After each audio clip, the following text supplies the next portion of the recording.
A year and a half of time is bound up in these 11 verses in chapter 18 in the book of Acts. We don't get that until the very last verse of this segment.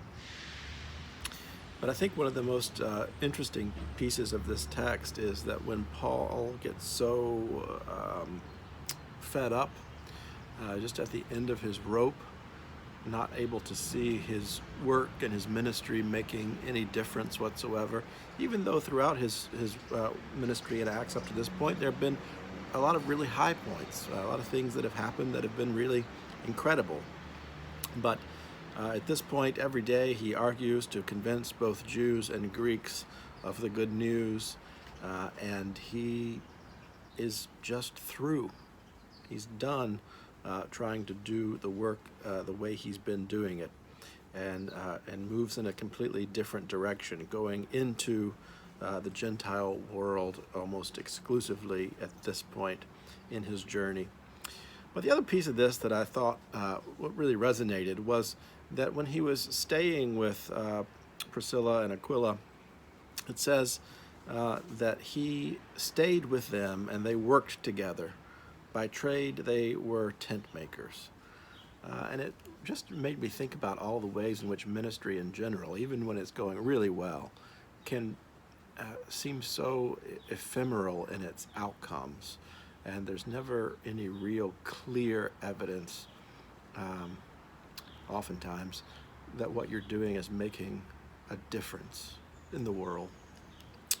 And how nice it was for Paul to have this very tactile, very concrete, very artisan thing that he could do and see his output and see what payoff came after a hard day's work.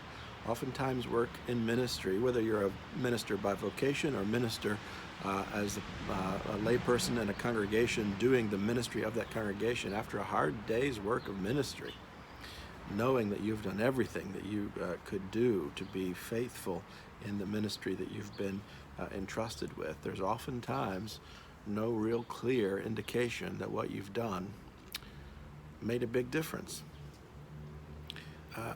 So I don't know, there's something about this that I think is important for us to attend to. The way that Paul continues his mission, even though he's frustrated, even though he makes a pretty drastic turn away from some of the communities that he's been ministering to and with and toward others, he also has this very concrete, in his case maybe bivocation, or in some cases maybe avocation, that he can turn to have some concrete output and see that he can make some small material difference, even when his ministry is oftentimes leaving him with this sense of ephemeral output and uncertainty about what difference he's making in the world. I don't know. I'd like to hear your reflections on what that does for you and how that makes sense in terms of your work in the ministry of this congregation and elsewhere.